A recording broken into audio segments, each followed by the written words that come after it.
नमस्कार। एकनाथ जी के जीवन में बनी हुई यह सत्य घटना है।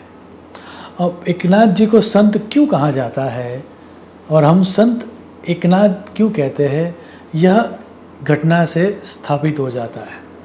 हुआ यूं कि एक दफ़े उनके आसपास जो पंडित थे, जो सो कॉल्ड ज्ञानी थे, उनका जो शिष्यों का समुदाय था, उन सब के इंसिस्ट करने पर और पुण्य की प्राप्ति हो और पूरे समाज का कल्याण हो, वैसी भावना को लेकर एकनाथ जी को कावड़ यात्रा करने का मन हुआ।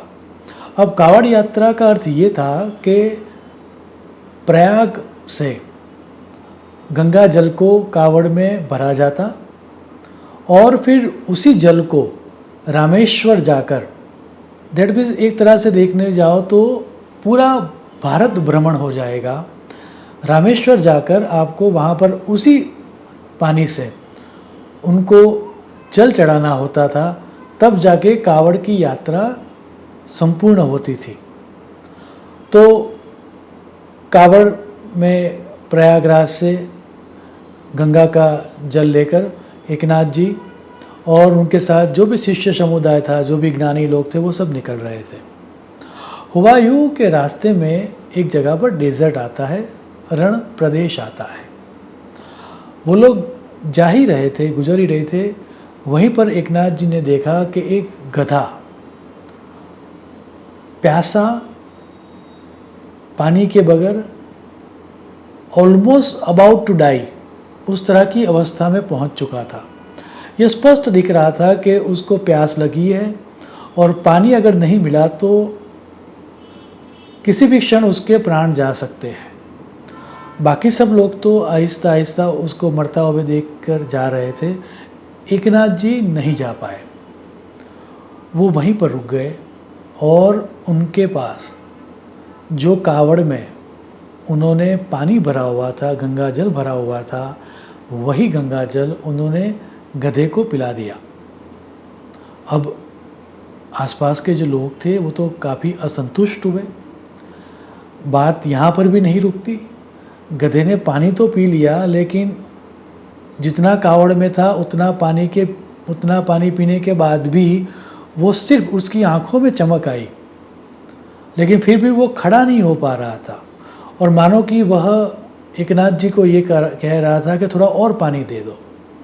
तो अब तो एकनाथ जी के खुद के पास जो खुद का घड़ा था पानी से भरा हुआ, वो पानी का भरा हुआ घड़ा भी उस गधे को वो पिला देते हैं। अब ये देख के जो आसपास के लोग थे, उन लोगों ने बहुत ही भारी विरोध किया। उन्होंने ये कहा कि ये क्या कर दिया आपने? आपने पूरी यात्रा प्रारंभ की थी ताकि पुण्य की प्राप्ति हो। आपने यात्रा प्रारंभ की थी ताकि सिर्फ आपका कल्याण हो वो नहीं, लेकिन आपके आसपास के जो लोग हैं उसका भी कल्याण हो। ये तो आपने नियम का भंग कर दिया। एकनाथ जी तब हंस के ये बोलते हैं कि मैं तो पूरा जीवन ये मानता था कि इस संसार में ईश्वर के अलावा कुछ है ही नहीं। अगर वहाँ रामेश्वर में भगवान है तो फिर इस गधे में कौन है? एकनाथ जी हंस पड़ते हैं और ये कहते हैं कि ये मेरी नासमझी थी कि मैं इस यात्रा पर निकला था। मुझे लग रहा है कि आप लोग भी सो कॉल्ड इंटेलेक्चुअली हो। अगर आपके अंदर दया ही नहीं है तो दया के बगैर आदमी धार्मिक हो ही कैसे सकता है? मुझे लग रहा है कि हम सबको पहले अपने अंदर दया को डेवलप करना चाहिए, उसके बाद यात्रा करेंगे। अभी लग रहा है मुझे कि हमें रामेश्वर जाने की आवश्यकता नहीं है, हम यहीं से वापस जा रहे हैं। और ऐसा कहकर एकनाथ जी तो रामेश्वर की तरफ न जाते हुए अपने घर की तरफ प्रयाण करने लगते हैं। तभी हिस्ट्री कहती है कि तभी पीछे से आवाज़ आती है और जब सब लोग मुड़ के देखते हैं तो स्वयं रामेश्वर भगवान वहाँ पर थे। और रामेश्वर भगवान ये कहते हैं कि मैं कई सालों से किसी सच्चे संत के लिए राह देख रहा था। यहाँ से बहुत सारे लोग जाते हैं, लेकिन सच्चा धार्मिक अभी तक कोई नहीं मिला।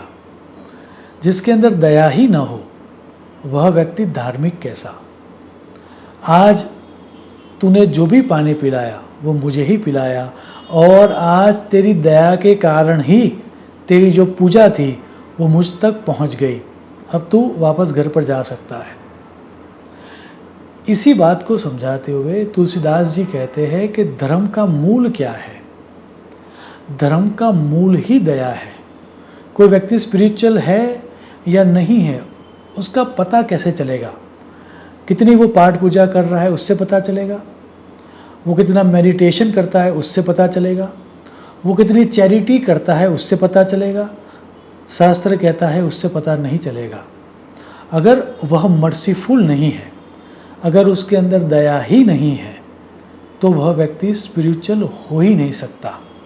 और इसी बात को समझाते हुए तुलसीदास जी ने बड़ा प्रसिद्ध दोहा कहा है, दया धर्म का मूल है, पाप मूल अभिमान, तुलसी दया न छाड़िए, जब तक घट में प्राण। शुभम भवतु। प्रणाम।